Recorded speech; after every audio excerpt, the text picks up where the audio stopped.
Hey folks, Belgrade beat on the streets once again, actually on the riverside of the Belgrade waterfront. Seems to be coming along, they're still building it. The new Kula thing, they built this thing called the Buddha bar, which is, you know, I don't really remember being in Asia and seeing a Jesus bar. So this is kind of, yeah, I don't know. If you're a Buddhist, probably it's not going to be your vibe. And me personally, it's not my vibe either. These sorts of like trying to be cool in exotic places and these sterile sort of developments. You know, this is the sort of like neighborhood that you would find easily in a place like Toronto, where I'm from. And this whole Belgrade waterfront, I've said it before, it doesn't really have a lot to do with the city that I fell in love with. The Belgrade Old Town. Neither does Novi Belgrade, but it's, you know, Novi Belgrade is not brand new, it's a little bit old, it's got a little bit of dirt.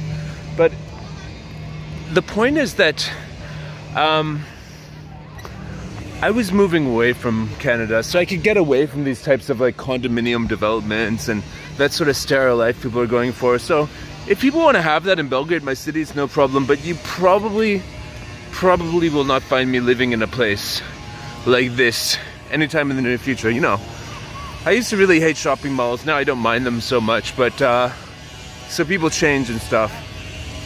I don't know, it's like, it's just a question of taste, I suppose. About 10 years ago, I wrote a song called Republic of Suburbia, which is about the Americanization of Serbia.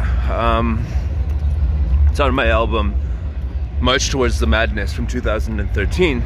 And you can hear it on Spotify, but yeah, it's Republic of Suburbia, and it's kind of like, this is your American dream, Serbia, here you go. You know, these nice sort of sterile living quarters, everything's really just, yeah, they suck the soul out of the entire Savamala is what I'm trying to say. Some rich people from other countries might want to come and live here. And I'm fine with that. I like rich, successful people. I am one of them.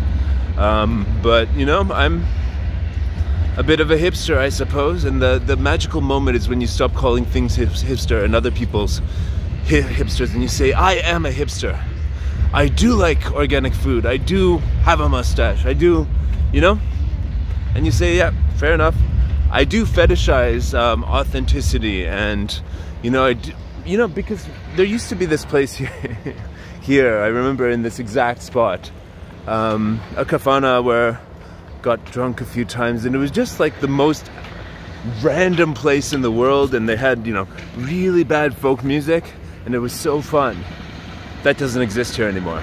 So that's the point of the Belgrade waterfront, like killing the soul of the city. I don't mind these types of places as much as I used to. They can build it. The people who are into this sort of boring, sterilized life, yeah, they move here from places like, you know, I don't know, wherever. I've heard like Russia and Arabic spoken in this neighborhood when I'm biking through and stuff, and different people from different places want to come and have this slice of Europe. I will be an old town kind of guy for a long time, because the reason I moved to Serbia is because the soul of the streets, the soul of, you know, just the culture, the history, the living sort of vibes of a place where there's been, you know, all this sort of cultural diversity and different influences, different peoples who settled in the city, and the different marks that they left on the city. That's what's magical about Belgrade. And good old Green Bridge here. Yeah, why not? So basically, what I'm trying to say in this video is, like, I knew 10 years ago when I moved to Serbia, or whenever it was, I don't know, kind of lose track. So 2008 was the first time I lived here, and I lived half between Canada and half between Serbia for 3 years, between 2008 and 2011. And basically the whole decision was that the stuff like this sort of crap, anything that I liked, the conveniences of life, the, you know, sterile sort of shopping malls and stuff like that, that was all coming to Serbia. But what I failed to be able to reproduce in any sort of satisfying way was the cultural flair of Belgrade in a place like Toronto. Now there's like, you know, some friends of mine give it a good shot, you know, the guys who used to be in my band, the Worldly Savages, started a outfit called Lemon Bucket Orchestra, which was massively successful in throwing parties in the scene that I essentially helped start and then abandoned. They have a place called Drome, which is owned by my friend Shemez, and Eastern European themed sort of food and drinks and music and all that stuff. And so when I go back there, it's always nice to see that there was a scene that I helped, you know, lay the groundwork for in like 2008 for this whole, you know, Balkan culture being appreciated in Toronto. But the whole thing, and people appreciate the exoticness of Balkan culture in a way that the people in the Balkans do not. And having lived in the Balkans for so damn long, I also kind of became immune to appreciating it, because it's just my life, my fucking Balkan life, and it is the way that it is. And Balkanness is just my way of being when I wake up in the morning and go to the piazza and all this stuff, and you know, so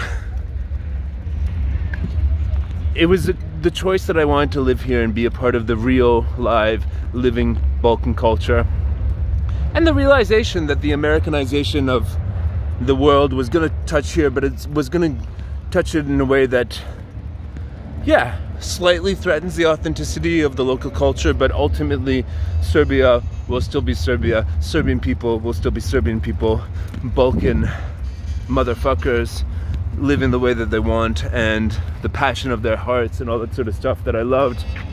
And you know, people want to move away from here because of money. I moved here, and guess what? From here I started my remote working sort of vision from 2013, and now it's possible to make money from here. I'm making a lot of money off of my business, and which, yeah, it started with, you know, me, and then it went to, now we got people all over the world in about 20 countries. And the vision of life was that if I could just live in a place like this and work online with places like the UK, Canada, US, and if they could send money, the keyword was send money, then life here would be pretty good. And that turns out to be the case. So again, I would recommend, if you're a kid who wants to know what you should do with your life, go into IT. If you think that you have the natural ability to do technology, go into digital marketing. If you like that sort of stuff, you like the, you know, thinking about ideas and clicks and marketing, sort of like products and services and stuff like that, digital marketing is good, but I don't like it as much as, you know, it's a part of what I do, because obviously I need to market my business. But yeah, digital marketing, IT development, I'm in support. Support is more people oriented, and you know, development is more, you're making a machine. So, you know, it's like the difference between flying the plane as a pilot and being the person who designs the plane, and the mechanic who's, you know, taking care of the engine and stuff. Development's the people who are designing it, taking care of it, all that jazz. Support is the person who's actually, ladies and gentlemen, this is your captain speaking. So the IT industry continues to be a great way for people in Serbia to have a normal life, and I'm so grateful that I have a normal life here in a place that still has a wild and crazy side to it, in a place where people are honest and sincere in a lot of ways that in Canada they're just not.